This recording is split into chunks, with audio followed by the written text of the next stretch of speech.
ஓடி விளையாடு ஓய்ந்திருக்கலாகாது. அதுக்கு தான் சூப்பர் சரவணா ஸ்டோர்ஸ்ல சம்மருக்கு ஆடைகள் வாங்கும் போது அவுட்டோர் கேம்ஸ் ஃப்ரீ. ஓடு ஆடு விளையாடு சூப்பர் சரவணா ஸ்டோர்ஸ் சம்மர் கோடையை கொண்டாடலாம்.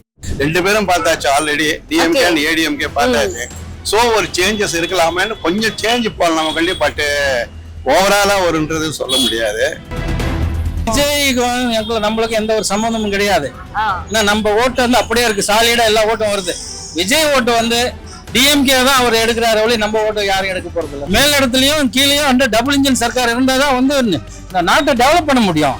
கவுன்சிலர் ஆகட்டும் அவராகட்டும் எதுவுமே வந்து செய்யல இந்த வாட்டி, அதனால அவருக்கு கொஞ்சம் கம்மி தான். மயிலாப்பூர் 200% கண்டிப்பா அடிப்போன்றத நாங்க எதிர்பார்க்கோம்.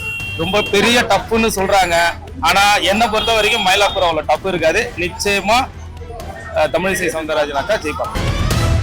இதுவரை 5 வருஷத்துல ஒரே ஒரு சாதனை எதனா ஒண்ணு பண்ணிக்கிறான்னு சொல்லுங்க. 5 வருஷத்துல ஒண்ணுமே பண்ணல. அவர் பண்ணிட்டான்னு சொல்லிட்டாங்கன்னா நான் மொட்டை செய்யறேன். 2 பேருக்குமே 50% ஓட்டு தமிழ்நாடு முழுக்க இருக்கு. இது விஜய்க்கோ நான் தமிழருக்கோ அது சான்ஸ் கிடையாது. விஜய்க்கு வாய்ப்பு வந்து கம்மியா தான் இருக்குது. ஆனா ரசிகர்கள் தான் அவர் பக்கம் தான் இருக்கிறாங்க தவிர மக்கள் வந்து ஏத்துக்கிறாங்களா என்னன்னு அது எலெக்ஷனுக்கு அப்புறம் தான் தெரியும். எங்க பரம்பரையே திமுக பரம்பரையே திமுக. எங்க அப்பா திமுக, எங்க அப்பா கலைஞர்கிட்ட வேலை பார்த்துருந்தவர், ராஜாத்தியம்மா வீட்டுல வேலை பார்த்துருந்தவர், எல்லாமே பரம்பரை திமுக. நான் மட்டும்தான் 2014 மோடி முதல் தடவையா பிரதமரா வரும்போது ஒரு உறுப்பினரா வரணும்னு சொல்லி ஒட்டுமொத்த குடும்பத்தையும் மாத்தி இழுத்து வந்திருக்கேன்.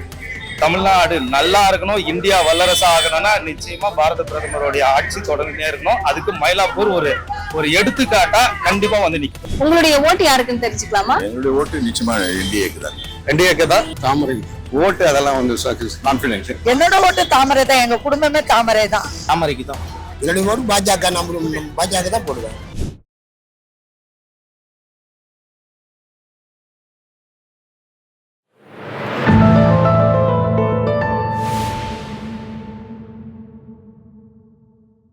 ஆல்மோஸ்ட் க்ளோஸ் ஒன்னுங்க இது ஆக்சுவலா வந்து. அதாவது தமிழிசைக்கு has got the chances. இதுக்கு முன்ன நடராஜ் எல்லாம் கண்டெஸ்ட் பண்ணிருக்காங்க. We work for the election. I am himself a காரியகர்த்தா Vishwa Hindu Parishad. I am the state vice president of Vishwa Hindu Parishad. Okay. அதனால this time will be a new candidate. அதனால maybe chances are there. Good chances are there. அதாவது இந்த தொகுதிக்கு வந்து இது வரைக்கும் Mylapore is heritage சென்டருங்க. Okay. It's a temple town.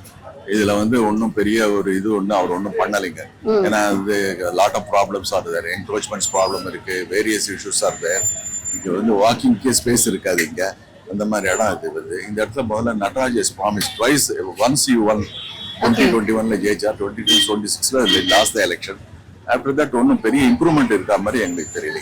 Okay, இந்த எலெக்ஷன் வந்து எந்த அளவுக்கு வந்து டஃபா இருக்கும்? ஏன்னா இது வந்து 4 முனை போட்டியா இருக்குமா, இல்ல வந்து மும்முனை போட்டியா இருக்குமா, இருமுனை போட்டியா, எப்படி இருக்கும்? இருமுனை போட்டியா தாங்க இருக்கும். இருமுனை போட்டி யாருக்கும் என்டிஏ vs டிஎம்கே. ஓகே, உங்களுடைய ஓட்டு யாருக்குன்னு தெரிஞ்சுக்கலாமா? என்னுடைய ஓட்டு நிச்சயமா என்டிஏக்கு தான். நான் எப்பவுமே மோடிஜிக்கு தான், அவருக்கு மட்டுமே. இப்ப வந்து இந்த இடத்துல டபுள் இன்ஜின் சர்க்கார்ல ஒரு ஆட்சி அமையணும் மோடி சொன்னாரு இல்லையா? இப்ப அந்த மாதிரியான ஒரு ஆட்சி தமிழகத்துல அமைய நீங்க நினைக்கிறீங்களா? கண்டிப்பா அமைச்சா நல்லா இருக்கும். கண்டிப்பா அமைச்சா ரொம்ப நல்லா இருக்கும். இந்த எலெக்ஷன் எப்படி இருக்கும் நீங்க நினைக்கிறீங்க? எலெக்ஷன் கண்டிப்பா சரியான போட்டி தான்.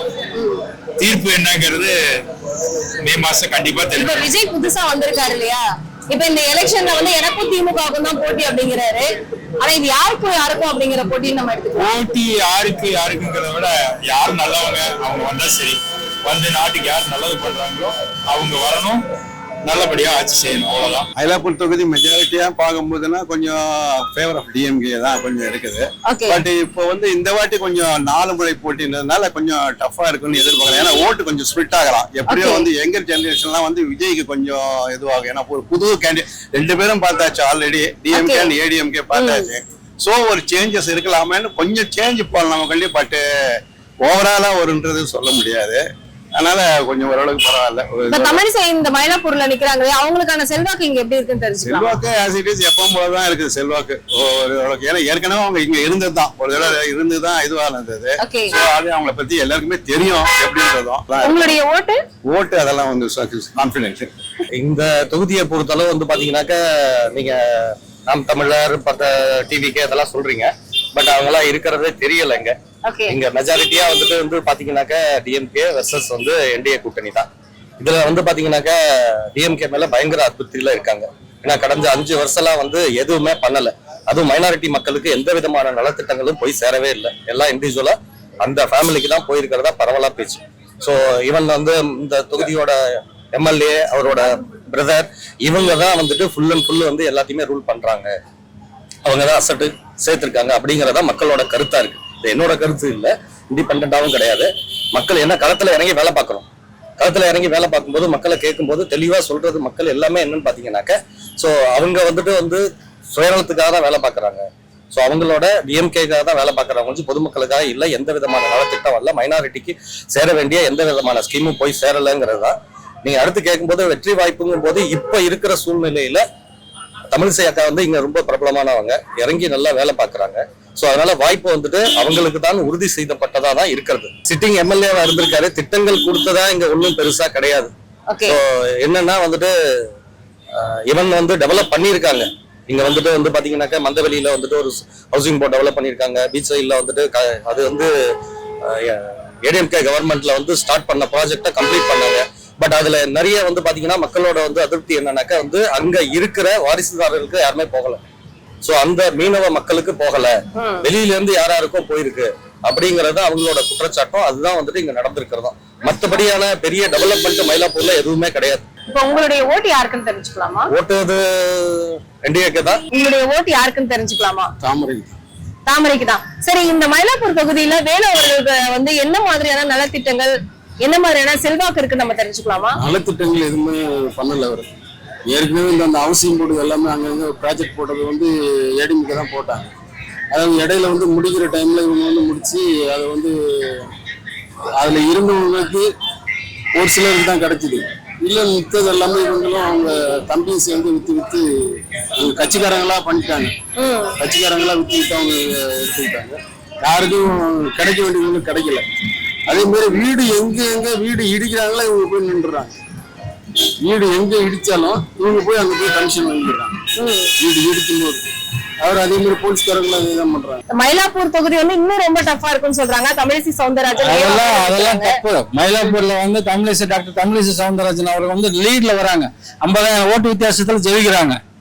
கள நிலவரம் அப்படிதான் இருக்குது. இது எல்லாமே வந்து பொய். ஏன்னா வேலு மேல ரொம்ப எல்லாருமே மக்கள் வந்து வெறுப்புல இருக்காங்க. எல்லா இடத்துலயும் நாங்க போய் எல்லா இடத்துலயும் பாக்குற இடத்துல எல்லா இடத்துலயுமே அம்மாவுக்கு அக்காவுக்கு நல்ல வாய்ப்பு இருக்கு. அதனால 50,000 ஓட்டு வித்தியாசத்துல ஈஸியா ஜெயிக்கிறாங்க. இப்ப விஜய் வந்து புதுசா வந்திருக்காரு. அப்ப வந்து இது வந்து கொஞ்சம் விஜய்க்கு நம்மளுக்கு எந்த ஒரு சம்பந்தமும் கிடையாது. ஏன்னா நம்ம ஓட்டு வந்து அப்படியே இருக்கு, சாலிடா எல்லா ஓட்டும் வருது. விஜய் ஓட்டு வந்து டிஎம்கே தான் அவர் எடுக்கிறாரு ஒளி, நம்ம ஓட்டு யாரும் எடுக்க போறது இல்லை. நம்ம ஓட்டு சாலிடா வருது, நம்ம வின் பண்றோம். அதுல எந்த ஒரு மாற்றமும் கிடையாது. மேலிடத்துலயும் கீழேயும் வந்து டபுள் இன்ஜின் சர்க்கார் இருந்தாதான் வந்து நாட்டை டெவலப் பண்ண முடியும். எதிர்ப்புன்னு சொல்லிட்டு எதிர்ப்பே பண்ணிட்டு இருந்தோம்னா எந்த நிதி அங்கிருந்து பெற முடியும் சொல்லுங்க? இப்ப வீட்லயே கூட இருக்கிறேன்னா அப்பா அம்மா கிட்ட இதா இருந்தாதான் பிள்ளைங்களுக்கு அந்த இது போய் சேரும். அதை விட்டுட்டு சண்டை பிடிச்சிட்டு இருந்தா எந்த ஒரு நிதியும் வராது. அப்புறமேட்டுக்கு மக்களுக்கு என்ன டெவலப் பண்ண முடியும்? பாருங்க மயிலாப்பூர்லாம் பாருங்க, எல்லா இடத்துலயும் ரோடும் அது இது அவ்வளவு நாரி போயிருக்குது. தண்ணிங்க அது எதுவும் போற ஓட்டு கேட்க போற இடத்துல எல்லாம் 5 வருஷமா ஒண்ணுமே பண்ணலன்னு வேதனைப்படுறாங்க. அதனால வந்து கட்டாயம் பிஜேபி வந்து லீட்ல ஜெயிக்குதுங்க. அதுல எந்த ஒரு மாற்றமும் கிடையாது. மேடம்க்கு ரொம்பவே செல்வாக்கு இருக்கு. போற இடம்லாம் எல்லாம் கையெடுத்து வணங்குறாங்க. வராதவங்களும் வராங்க. மேடம் வந்தா நல்லதுன்னு நினைக்கிறாங்க. மேடமுக்கோசரம் நாங்களும் ஓட்டு கேட்கிறோம். எங்களுக்கும் சரியான இதுதான் கொடுக்குறாங்க, அங்கீகாரம். கவுன்சிலர் ஆகட்டும் அவராகட்டும் எதுவுமே வந்து செய்யல இந்த வாட்டி. அதனால அவருக்கு கொஞ்சம் கம்மி தான். உங்களுடைய ஓட்டு யாருக்குன்னு தெரிஞ்சுக்கலாம்? என்னோட ஓட்டு தாமரை தான். எங்க குடும்பமே தாமரை தான். நார்மலா பார்க்க போனீங்கன்னா எலெக்ஷனை பொறுத்தவரை எல்லாருக்குமே ஒரு டஃப் இருக்குங்க. ஆனா கொஞ்சம் பிஜேபின்னு பாத்தீங்கன்னா மயிலாப்பூர் சட்டமன்றம் கொஞ்சம் ஜெயிச்சா எங்க எல்லாருக்குமே ஒரு பெருமையா நினைக்கிறோம். ஏன்னா எங்களுக்கு யூஸ்வலா மோடியை ரொம்ப பிடிக்கும். அப்படி இருக்கும் பட்சத்துல தமிழ்நாட்டுல பாத்தீங்கன்னா ஆவடி மயிலாப்பூர் கொடுத்துருக்காங்க. ஸோ கண்டிப்பா ரொம்ப டஃப்பா இருக்கும். அதுல மயிலாப்பூர் 200% கண்டிப்பா அடிப்போன்றத நாங்க எதிர்பார்க்கோம். கண்டிப்பா மக்கள்கிட்ட போய் ரீச் ஆகலைங்க. நல்ல மனுஷன் தான் எல்லாரும் சொல்றாங்க. நம்ம போனா நல்லா பேசுறாரு, அன்பா பேசுறாரு, எல்லாம் பண்றாரு தான், நல்லா தெரிஞ்சவர் தான். ஆனா அப்படி இருக்கும்போது இப்ப நேத்து ஒரு கம்பெயின் போகும்போது பாத்தீங்கன்னா ஒருத்தர் நின்னு பேட்டி கொடுக்குறாரு. இந்த சாக்கடையில வந்து நின்றுட்டு நாங்க 5 வருஷமா இங்கதான் இருக்கிறோம், ரிட்டையர்டு ஜட்ஜி எதிர் வீடுன்னு சொல்றாரு. அப்படி இருக்கும்போது அவர் என்ன செஞ்சிருக்காரு 5 வருஷம்? சிஎம்ஏ ஒன்றும் கொடுக்கல, டம்மி சிஎம்மா இருக்காரு. அப்படி இருக்கும்போது இவர் என்ன செஞ்சிட போறாரு? இதுதான் எங்களுடைய கேள்வி. அதனால புதுசா வரவங்களுக்கு ஒரு வாய்ப்பு கொடுக்கணும். எப்படி இருக்கும்? ரொம்ப பெரிய டப்புன்னு சொல்றாங்க. ஆனா என்ன பொறுத்த வரைக்கும் மயிலாப்பூர் அவ்வளவு டப்பு இருக்காது. நிச்சயமா தமிழிசை சவுந்தரராஜனாக்கா ஜெயிப்பாங்க. இப்ப நான் என் குடும்பம் மொத்த பேருமே தாமரைக்கு தவிர வேற எதுக்கும் போட மாட்டோம். எங்க பரம்பரையே திமுக பரம்பரையே திமுக. எங்க அப்பா திமுக, எங்க அப்பா கலைஞர்கிட்ட வேலை பார்த்துருந்தவர், ராஜாத்தியம்மா வீட்டுல வேலை பார்த்துருந்தவர், எல்லாமே பரம்பரை திமுக. நான் மட்டும்தான் 2014 மோடி முதல் தடவையா பிரதமரா வரும்போது ஒரு உறுப்பினரா வரணும்னு சொல்லி ஒட்டுமொத்த குடும்பத்தையும் மாத்தி இழுத்துன்னு வந்திருக்கேன். தமிழ்நாடு நல்லா இருக்கணும், இந்தியா வல்லரசா ஆகணும்னா நிச்சயமா பாரத பிரதமருடைய ஆட்சி தொடர்ந்துட்டே இருக்கணும். அதுக்கு மயிலாப்பூர் ஒரு எடுத்துக்காட்டா கண்டிப்பா வந்து நிற்கும். வாய்ப்புன்னு பார்த்தா தமிழிசைக்கு தான். எங்களோட இதுவும் சப்போர்ட்டும் அவங்களுக்கு தான். கொஞ்சம் அதிகமான சப்போர்ட் பண்ணோம்னா அவங்க வந்தாங்கன்னா கொஞ்சம் சிறப்பா இருக்கும், ஒரு எடுத்துக்காட்டா இருக்கும் எல்லாருக்கும். தாமரம் மலரணும் கண்டிப்பா. அவரும் ஒரு நல்ல டைப் தான் சொல்றாங்க, எல்லா விஷயத்திலயும் பார்க்கலாம். ஆனா இந்த ட்ரிப் கொஞ்சம் போட்டி கொஞ்சம் அதிகமா இருக்கும். அதனால 23 தேதி தெரிஞ்சிடும் எல்லா விஷயமும். பார்க்கலாம், கூடிய விரைவில் நல்ல செய்தி வரணும்னு எதிர்பார்க்கிறோம் நாங்களும். உங்களுடைய ஓட்டு கண்டிப்பா தாமரைக்கு தான். தமிழிசை சவுந்தரராஜனுக்கு மிக அற்புதமான வாய்ப்பு இருக்கு. அதிக அளவுல ஓட்டு. இப்ப சிட்டிங் எம்எல்ஏ வேலு இருக்கிறாரு இல்லையா, அவர் இந்த தொகுதிக்கு எல்லாம் நன்மைகள் பண்ணிருப்பாங்க 5 வருஷம். ஒரு நன்மை செய்யலையா? அவரு ஒரு நன்மை செய்யல. அன்னைக்கு எலெக்ஷன் மட்டும் வந்தாரு, மத்ததுல பக்கமே திரும்பி பார்க்கலையே. 120 அந்த ஏரியா பக்கமே வரல, மயிலாப்பூர் பக்கமே வரலையே. இப்ப இந்த தொகுதியில வந்து இந்த எலெக்ஷன் எப்படி இருக்குன்னு தெரிஞ்சுக்கலாம். மிக அற்புதமான முறையில் எல்லாம் சிறப்பா நடக்குது. சரி, இந்த எலெக்ஷன் வந்து ரொம்ப டஃப்பா இருக்குமா? ரொம்ப டஃப்பா இருக்கும். யாருக்கும் இந்த போட்டின்னு நினைக்கிறீங்க? எதுக்குமா? திமுகவுக்கும் பாஜகவுக்கும் தான் போட்டி. பாஜகவுக்கு தான் போட்டி. உங்களுடைய ஓட்டு யாருக்கு? என்னுடைய ஓட்டு பாஜக. பாஜக தான் போடுவேன். வேலு வந்து சிட்டிங் எம்எல்ஏ நிக்கிறாரு. நிறைய கட்டப்பெறா இருக்கு அவருக்கு.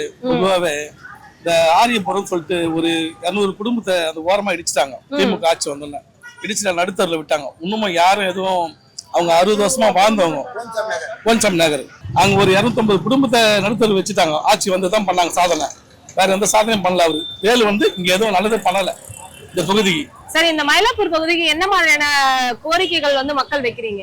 மக்களுக்கு உடனே எதனா தண்ணி வரல, உடனே ஹெல்ப் பண்ணணும். ஒரு ரோடு சரியில்லையா, எங்க இடத்துல நாங்க வந்து மயிலாப்பூர்ல ஆலயம் தெருவில் இருக்கிறோம். இதுவரையும் 5 வருஷத்துல ஒரே ஒரு சாதனை எதனா ஒண்ணு பண்ணிக்கிறான்னு சொல்லுங்க. 5 வருஷத்துல ஒண்ணுமே பண்ணல. அவரு பண்ணிட்டான்னு சொல்லிட்டாங்கன்னா நான் மொட்டை செய்யறேன். ஆலயம் தெருவில் அந்த செருவில் அந்த சாதனை எதனா ஒண்ணு, ஒரு குழாவோ ஒரு ஸ்ட்ரீட் லைட்டோ எதனா ஒண்ணு படம் நிரூபி சொல்லுங்க. அவரை இப்போ புதுசா விஜய் அவர்கள் வந்து கேண்டிடேட்டை நிறுத்திருக்காரு. நாம் தமிழர் கட்சி நிக்கிறாங்க, அவங்களுக்கான வாய்ப்பு இல்லையா? இங்க இல்ல, தமிழ்நாட்டிலேயே வாய்ப்பு இல்லை அவங்களுக்கு. என்னன்னா அவங்களுக்கு ஒரு டிஎம்கே ஓட்டு ஒரு 50%, ஏடிஎம்கே ஓட்டு 50%. தமிழ்நாடு முழுக்க இருக்கு. இது மாதிரி பூத்துக்கு அந்த பக்கம் சாதகமா மக்கள் சாகுறாங்களோ அந்த பக்கம் தான் ஜெயிக்கும். 2 பேருக்குமே 50% ஓட்டு தமிழ்நாடு முழுக்க இருக்கு. இது விஜய்க்கோ நான் தமிழருக்கோ அது சான்ஸ் கிடையாது. மயிலாப்பூர்ல தமிழிசை செல்வாக்கு எப்படி இருக்கு? இல்ல, அவங்க பொதுவாகவே நல்ல வேட்பாளர். அவங்க பொதுவாகவே யாரையும் கெடுதல் பண்ணாதவங்க. எலெக்ஷன்ல உங்களுடைய ஓட்டு யாருக்குன்னு தெரிஞ்சுக்கலாம். தமிழிசை அவங்களுக்கு தான் செல்வாக்கு அதிகம்னு பாத்தீங்கன்னா தமிழிசை சவுந்தரராஜன். ஏன்னா நம்ம வந்து அதிமுக கூட கூட்டணி பலமா இருக்கிறதுனால இன்னும் நமக்கு செல்வாக்கு அதிகமா இருக்கு. எந்த பகுதி வந்து மயிலாப்பூர் பாத்தீங்கன்னா பிராமணர்கள் ஃபுல்லா அதிகமா இருக்கிற ஒரு இடம். அதனால வந்து எப்பவுமே வந்து இந்த தாமரை வந்து இங்க வரணும்னு சொல்லிட்டு தான் எவ்வளவு பேர் ஏங்கிங்கிறாங்க. நாங்க ஓட்டுக்கு இது பண்ணும் போதெல்லாம் பாத்தீங்கன்னா எல்லாருமே இந்த பிராமின்ஸ் வந்து ஐயருங்க முதல் கொண்டு இந்த மேடம் வரணும்னு சொல்லிட்டு நல்ல ஆவேசமா இருக்கிறாங்க. ஆனா இந்த வர காலத்துல வந்து கண்டிப்பா தமிழிசை தான் வெற்றி பெறதுக்கு வாய்ப்பு அதிகமா இருக்குது. விஜய்க்கு வாய்ப்பு எப்படி இருக்கு? இங்க விஜய்க்கு வாய்ப்பு வந்து கம்மியா தான் இருக்குது. ஆனா ரசிகர்கள் தான் ஒரு பக்கம் தான் இருக்கிறாங்க தவிர மக்கள் வந்து ஏத்துக்கிறாங்களா என்னன்னு அது எலெக்ஷனுக்கு அப்புறம் தான் தெரியும். இப்ப சிட்டிங் எம்எல்ஏ வேலுக்கு வந்து இந்த இதே தொகுதியில தான் இருக்காரு. வந்து எலெக்ஷன் நடக்கும் போது வந்தாரே தவிர அதுக்கப்புறம் அவர் உள்ளியும் வரல. அதுக்கப்புறம் எதுவும் பண்ணதே இல்லை. மக்களும் அவரை பார்த்தது இல்லை. 5 வருஷத்துக்கு ஒரு முறை தான் அவரை பார்க்க முடியும். ஒரு இதுவா கூட போய் நம்ம பார்க்க முடியாது. ஆபீஸ்ல கூட அவர் பார்க்க முடியாது. அந்த மாதிரி இதுல இருக்கிறாரு. திரும்பிலாம் அவர் வரவும் மாட்டார். இப்போ ஒரு பெண் வேட்பாளர் தமிழிசைக்கு இந்த இடத்துல செல்வாக்கு இருக்கு, பயங்கரமா செல்வாக்கு இருக்குது. உங்களுடைய ஓட்டு தாமரைக்கு தான்.